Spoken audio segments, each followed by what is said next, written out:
All right, welcome to Talk Tickers. Today, we are diving deep into Arbe Robotics Q3 2025 earnings call. And let me tell you, this one was a tale of two completely different cities. You've got this story of incredible strategic promise on one side, and then this really harsh financial reality on the other. So let's just get right into it. So here's how we're going to break it down.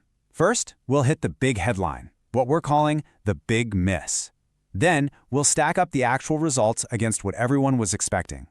After that, we'll unpack the story management is telling, see how the market reacted, and then, we'll give you our take on what's next. Okay, so let's start with the big picture, the big miss. Really, the key takeaway from this quarter is just this massive disconnect. You've got the management team on the earnings call, and they're talking a big game, right? They're on the verge of these huge design wins.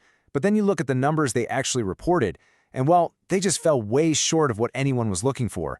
And that creates this kind of credibility gap that the market, it did not miss. So how did Wall Street take the news? Well, not well. Not well at all. The stock got hammered, dropping over 10% on the day. I mean, this wasn't just some little dip, right? This was the market handing down a very clear, very swift verdict on the quarter. So the big question is, what was behind that drop? All right, let's dig into the numbers now. This is where you can really see why the market was so disappointed. It wasn't vague, it wasn't complicated, it really all came down to a major failure right at the top line. So here it is, the number that really sent shockwaves through the market. A revenue miss of about 60%. I mean, think about that. Consensus was looking for something like 670 grand, and the company came in at just 300,000. For a company like Arbe, which is still what we'd call a pre-revenue story, a miss of that size, it's just brutal. It really hurts. Okay, but here's where it gets a little more nuanced, and this is pretty interesting. Yeah, the revenue was a disaster, and their official GAAP earnings per share also missed by a penny. But, and this is a big but, look at their non-GAAP number. They actually beat expectations there, with a loss of 8 cents instead of 10. So what does that tell you? It tells you they're being really disciplined with their spending, they're controlling costs, but here's the thing, you can't save your way to success. That massive revenue miss just completely overshadowed any good work they did on the bottom line. And then, to make matters worse, they also cut their revenue guidance for the full year. They're now saying they'll bring in somewhere between $1 and $2 million, which is a big step down from where they were before. Their excuse? They're blaming it on the timing of some of their NRE programs. That's non-recurring engineering, basically one-off development projects. But for the market, all that did was scream near-term execution problems. So you'd think with all that bad news, the call would be pretty grim, right? Well, not exactly. Management basically did a hard pivot.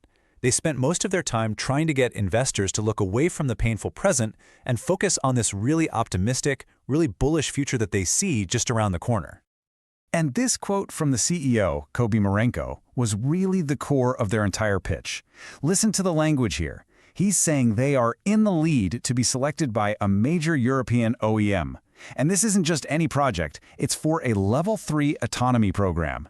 That's the eyes-off, hands-off stuff. I mean, this is the holy grail. It's the kind of game-changing win that the entire investment case for Arbis is built on.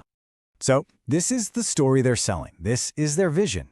They're telling us they're aiming to lock down 4 OEM design wins in just the next 3 quarters. Their pipeline is apparently full of big names from Europe and Japan, plus they're making inroads outside of cars. Think defense, think marine applications. They're winning awards for their tech, which is great validation. And maybe most importantly, they've got over $52 million in the bank. That gives them the runway, the breathing room to actually go out and try to make all this happen. So now we get to the core conflict. You have these two completely different perspectives, right? Management is painting this picture of long-term dominance and amazing strategic progress, and then you have the market, which, as we saw with that 10% drop, had a very, very different take.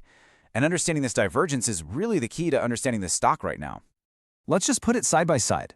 Management is saying, hey, focus on the future, focus on these huge design wins and the revenue that's going to come in 2027 and beyond.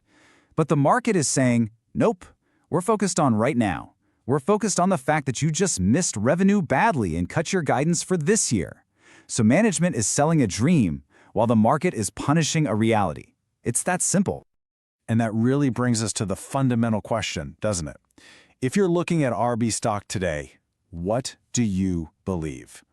Do you buy into that long-term promise? even if it means you have to stomach more pain in the short term? Or do you look at the problems they're having right now and say, you know what, the risk is just too high? All right, so let's get to our take on all this. We're going to look ahead, talk about what we expect for the next quarter, what the stock might do, and then we'll give you our official rating, just like you get from an equity research desk. Okay, so here's how we see things playing out. First, for Q4 and the near future, we think revenue is going to stay really lumpy and unpredictable. It all just depends on when they get paid for those engineering projects. Second, the stock price. Honestly, we think it's probably stuck in the mud for a while. It's just going to trade in a range, go sideways, until they announce something huge, like one of those OEM wins. And that leads us to our final rating. We're calling this one a market perform. And look, this rating really captures that fundamental conflict we've been talking about. On one hand, if they actually land these huge OEM deals, the upside is massive. You absolutely can't ignore that. But on the other hand, the risk right now is just as massive. The execution, the revenue misses, the amount of cash they're burning through, it's a classic high-risk, high-reward bet that is perfectly balanced on a knife's edge. Hence, market perform. Okay, before we wrap up, let's have a little fun with this. Let's put on our hedge fund analyst hat for a second. Is there a speculative, kind of outrageous but plausible way to play this? Could you actually structure a trade around that big OEM catalyst that everyone's waiting for? So here's a potential idea. The core thesis is this. The stock is basically a coin flip right now. It's a binary bet on whether or not management can deliver one of those big wins in the next 9 months. So the play? Maybe something like a long-dated call spread. In simple terms, it's a way to bet on the stock going up, but with a built-in safety net that limits how much you can lose if you're wrong. The goal is pretty clear. You want to capture that huge potential upside if they announce a win, while capping your downside if the delays just keep on coming. And of course, we have to say it. This is not financial advice.